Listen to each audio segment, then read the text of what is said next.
It's the Bert Show. Warning. Valentine's Day is coming. There are 1 days before Valentine's Day. You have been warned. Time to get buzzed on the hot goss from Hollywood with Abby. It's the Bert Show's Entertainment Buzz. Shout out Dolly Parton, because she is just a better person than all of us. A couple weeks ago, country singer Elle got super drunk on stage during a tribute to Dolly. I think it was for her birthday. And it was pretty embarrassing. I'll tell you one thing more. Hi, my name is Elle. I'm hammered. We're celebrating Dolly's birthday, the good old Go ahead and tell them I'm celebrating Dolly's birthday. He's celebrating Dolly's birthday. Ooh, that is not a good look. It was pretty bad. Yeah. It was pretty bad, especially since it was a tribute to Dolly. A lot of people were wondering, how is Dolly Parton going to feel about this when she finds out? And Dolly was a really good sport about it. Elle is really a great artist. She's a great girl. And she's been going through a lot of hard things lately. And she just had a little too much to drink. So let's just forgive that and forget it and move on, because she felt worse than anybody ever could. Sounds about Dolly. Yep. That's going to make her feel worse. Yeah. Would have rather her gotten yelled at. Yes. Well, I'm glad that she was a good sport about it, and hopefully Elle King bounces back from this little setback. Yeah, that is Dolly's whole thing. It's forgiveness. Like, Dolly doesn't hold a grudge. Dolly forgives, and I think that's something a lot of people can learn from. And she looks good in a Cowboys cheerleading uniform. Yes, she does. Big facts. Which, by the way, I was a little bit disappointed that Reba didn't show up in one also. For the national anthem. Yes. All right, I know Cassie's going to know the answer to this, but do you guys know what the most watched broadcast of all time is? All time? All time. The most watched broadcast of all time. It's old school, right? Old school. Isn't it MASH? Nope. It's up there, but it's not MASH. It's so hard. It's so hard to even compare because there were only 3 networks back in the day, right? I don't know. I would think it would be a sporting event like one of the Super Bowls. I'm surprised. I thought I was going to answer and y'all be like, well, of course we know what this is. You don't know it? Is it when JR got shot for on Dallas? Nope. It's not a sporting event? It's not a sporting event. What? Wow.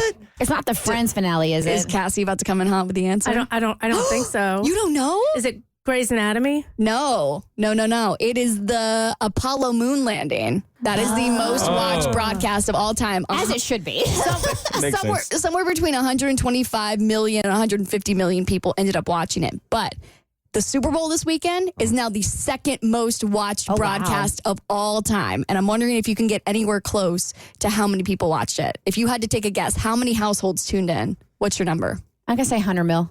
85. 85? 123. Bert is the closest.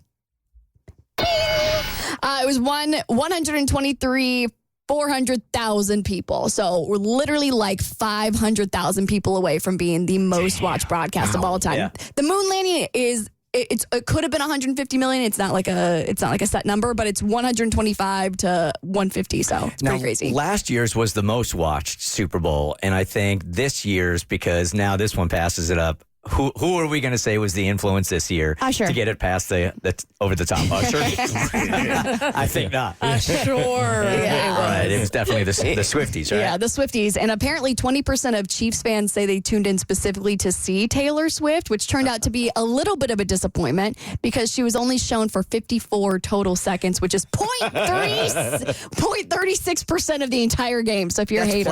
That's plenty. That is a lot. That is. Oh, my God. How many pictures of the other wives did we get? Or girlfriends or whatever? 0. They showed Beyonce for like 2 seconds. Did you see them showing Leonardo DiCaprio and he picked his nose? No. So they were showing because obviously it was like a who's who of celebrities. So they're going back and forth. And it panned to his Leonardo DiCaprio's box, and his friend, like 2 dudes sitting there, told him, and he had his hat on and he covered his face, but he took the thumb and he did the dig with the thumb. Oh, God. And then they popped on over to Goldblum, and and then he was fantastic in his box seat. But yeah, I was just like, Leo, WTF, man. I feel like he is living like to challenge women. Like, okay, here, I know you're gonna sleep with me anyway, so I'm gonna pick my nose on national TV, and you're still gonna want to date me. It's actually brilliant because he's not going to lose anything. Like, he doesn't care, but what a great way to make sure that they don't pan to you again and get some privacy, then to pick your nose. No. They're not going to come back to you. That They're would going to make get off you immediately. That would make you then want to go on to you more, I think, to get you in there. And then they had comparisons of Taylor Swift's box compared to Kim Kardashian's box. And like the side-by-side comparisons, Taylor's box was bumping. They were having such a good time. Kim's box looked so boring. So boring. They're all sitting there on their phones. I mean, Kendall Jenner could not have looked any more bored if she wanted to. It was hilarious. Did you see Sarah Jessica Parker reading a book? No. She had a book. She was just reading, laughing at the book. And at one point, she like had sunk down in her seat and the book was flat in front of her face, like blocking the entire view of the field. And I was like, goals. Why go? Why go? All that money. Book talk girlies, no, please. All right, Amazon is getting sued for how much they're charging you. I'll explain why on your next eBuzz on The Bert Show. The Bert Show.